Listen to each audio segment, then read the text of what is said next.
안녕하십니까. 대구의 구석구석 소식을 알려주는 대구부동산TV입니다.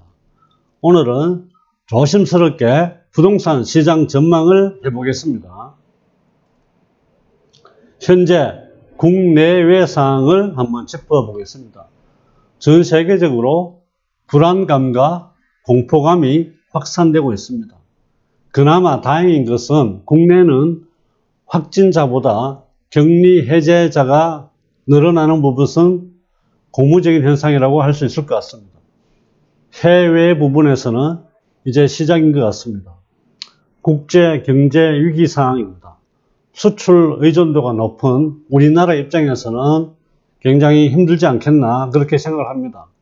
정시는 폭락을 하고 금리가 인하되고 있습니다. 중국의 붕괴 가능성도 조금씩 점쳐지고 있습니다. 독일 메르켈 총리는 70%가 감염이 될 거라는 부정적 전망도 내놓기도 했습니다. 일본 도쿄올림픽이 취소되어야 된다는 이야기도 나오고 있습니다. 미국 의존도가 높은 우리나라 입장에서는 확진자가 늘어나는 부분이 굉장히 우려스럽습니다. 산업구조의 변화도 이어지고 있습니다. 오프라인에서 온라인과 오프라인이 믹스되고 있습니다. 오프라인 시장이 침체되고 있습니다. 재택근무, 사회적 거리두기, 상가 공실률이 급증하고 있습니다. 온라인 시장 활성화가 되고 있습니다. 홈코노믹, 온라인 주문, 배달 등은 성업 중입니다. 사업자는 사업장을 폐쇄하고 강제 무급휴가, 학원 교습소 휴강, 계약 연기 등이 이어지고 있습니다. 개인은 강제 재택근무, 순환근무, 유연근무, 탄력근무제 등이 시행되고 있습니다. 장기적인 국면에서는 국내에서 해외로 나가는 부분이 차단되었는데 최근에는 해외에서 국내로 유입되는 부분을 차단해야 되는 상황으로 왔습니다. 문제의 해결 핵심은 백신 개발인데 이 백신 개발은 최소 1년에서 1년 반 정도가 소요될 거라고 예상을 하고 있습니다. 최근 부동산 시장 상황을 짚어보겠습니다. 강남 집값이 1년간 약세로 이어졌습니다. 그리고 시중에는 많은 유동성 자금이 있습니다. 강남의 약세와 넘치는 유동성 자금들이 결국 부동산으로 유입이 될는지는 조금 더 지켜봐야 할 것 같습니다. 지속되는 부동산 규제 대책이 나오고 있습니다. 추가적인 규제 지역이 지정이 됐습니다. 조정 지역이 좀 더 많이 나왔습니다. 유동자금 부동산 시장 유입을 억제하기 위해서 정부에서 굉장히 많이 노력을 하고 있는 것 같습니다. 이번에 금리를 인하할 때도 부동산으로 유동성 자금이 유입될까 굉장히 고심한 흔적도 많이 있습니다. 공시가격이 인상이었습니다. 공시가격 인상으로 인해서 보유세가 많이 증가할 것 같습니다. 분양가 상한제는 3개월 유예를 했습니다. 분양가 상한제 유예는 그나마 3개월 동안은 공급을 해주는 데 있어서 조금 숨통이 될 것 같습니다. 조정 대상 지역과 투기과열지구 3억 원 이상, 비규제 지역 6억 원 이상의 자금 조달 계획서를 작성해서 제출해야 합니다. 6억 이상 임대사업자 장기보유 특별공제가 배제가 됩니다. 9억 이상 투기과열지구 주택을 매매를 할 때는 정빙서류를 제출을 해야 됩니다. 그리고 중도금 대출이 굉장히 까다롭습니다. 그리고 공시지가 인상으로 해서 종부세 인상이 많이 될 것 같습니다. 15억 초과 주택담보대출은 전면이 금지되었고 공시가격 인상 부분은 보유세 폭탄으로 이어지지 않을까 염려스럽기도 합니다. 9억 미만 아파트 공시가격은 1.97% 상승을 했고 9억 이상은 21% 뛰었다는 3월 19일자 한국경제신문 기사입니다. 9억 미만 상승률은 작년보다 낮아서 중산층 서민에는 큰 영향이 없을 것 같다라는 그런 이야기가 나오고 있습니다.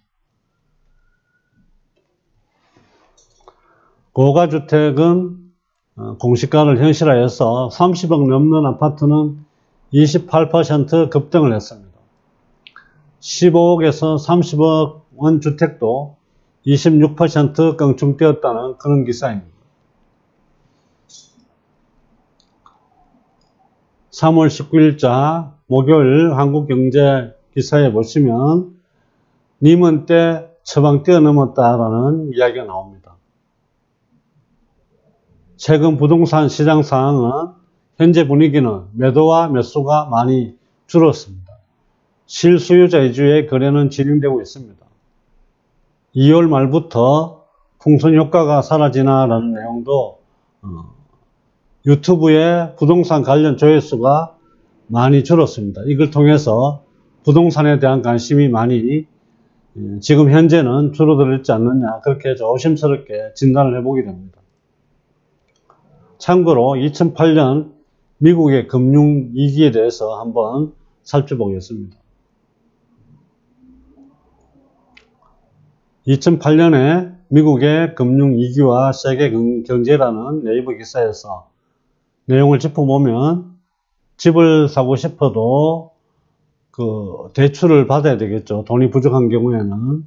그래서 금융기관에서 대출을 받게 되는데 신용 등급에 따라 대출이 이루어지고 돈을 못 갚을 경우를 대비해 담보를 설정을 하게 됩니다.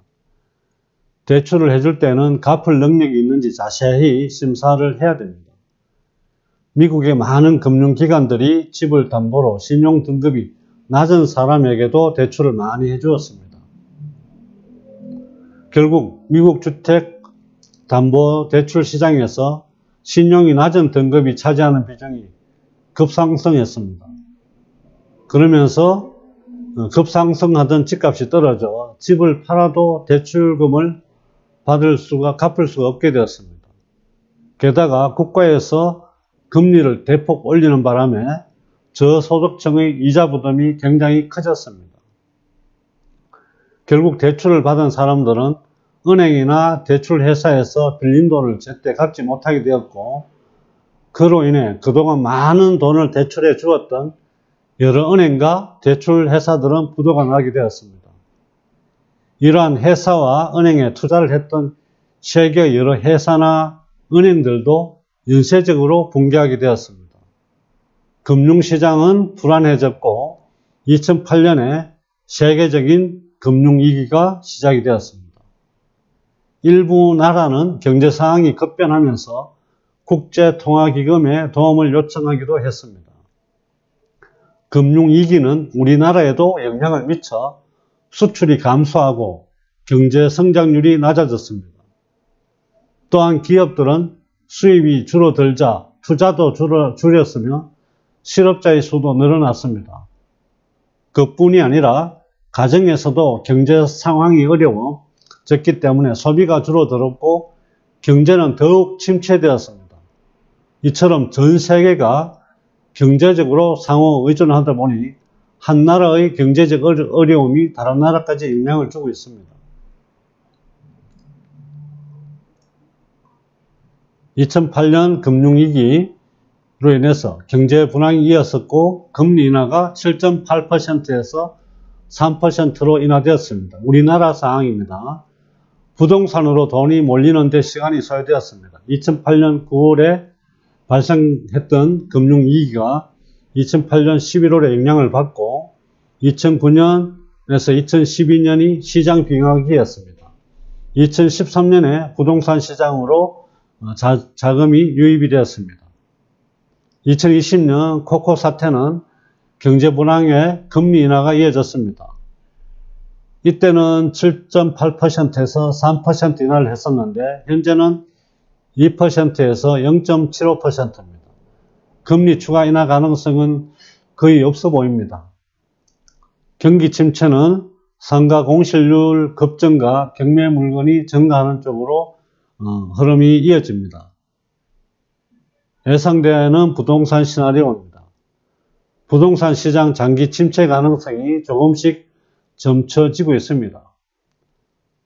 부동산 시장은 대변수가 가장 많은 영향을 미쳤습니다. 1989년 200만 가구 공급입니다. 주택을 공급량을 엄청 늘리기 때문에 수요에 비해서 공급이 많아져서 가격이 많이 빠진 경우였습니다. 그러던 것이 1998년 IMF 외환위기가 왔습니다. 이때도 부동산 가격이 폭락을 했습니다. 2008년 금융위기 그리고 2020년 현재 통상 10년마다 변곡점이 있다라고 합니다. 이 시점이 그 시점이 아닌가 염려스럽기도 합니다. 유동자금의 흐름과 안전자산 부동산으로 유입이 되는지 한번 잘 살펴볼 필요가 있지 않을까 생각합니다. 부동산은 실물 경기 불황을 이겨낼 수 있을까요? 지금 현재 현금을 보유하는 게 좋을지 안전자산, 실물자산을 보유하는 게 좋을지 여러 이야기가 있지만 현금 보유 쪽으로 조금 기우는 감도 없지 않아 있는 것 같습니다. 금이나 현금은 높은 항금성 때문에 현금 보유 쪽으로 조금 더 기운다고 저는 그렇게 예상을 합니다. 부동산은 항금성이 낮아서 즉시 필요할 때 구할 수 없다는 게 부동산이 갖고 있는 조금의 약점이 아닌가 생각이 듭니다. 그럼 소송구 집값은 어떻게 될 것인가? 고가주택 규제가 굉장히 많습니다. 자금조달계획서, 대출금지, 9억 원 이하는 40%, 9억 원 초과는 20%, 15억 이상은 전멸 대출금지이고 대출 안고 전세나 월세는 거의 불가능합니다. 공시지가 인상으로 인해서 보유세가 증가하고 있습니다. 해서 실수요자 위주로 움직이고 거래량이 줄고 전세나 월세 쪽으로 당분간은 움직이지 않을까 그렇게 조심스럽게 예측을 해보게 됩니다. 그럼 다른 건 어떨까요? 지역별 공급 초과 현상이 있는 지역 위주로 해서 가격 조정이 있을 것 같습니다. 입지 환경이 좋은 6억 원 이하 주택 위주로 매매가 이어질 수도 있을 것 같습니다. 지금 제가 말씀드리는 사항은 저희 개인적인 사항이기 때문에 투자를 하시려고 하시는 분이나 아니면 실거주 목적으로 주택을 매입을 하시려고 하시는 분들은 그냥 참고 자료로 활용해 주시기를 바라겠습니다. 이상 시장 전망에 대해서 조심스럽게 말씀을 드렸는데 오늘 저희 내용이 좋았다면 좋아요와 구독을 꼭 눌러주시기 바랍니다. 감사합니다.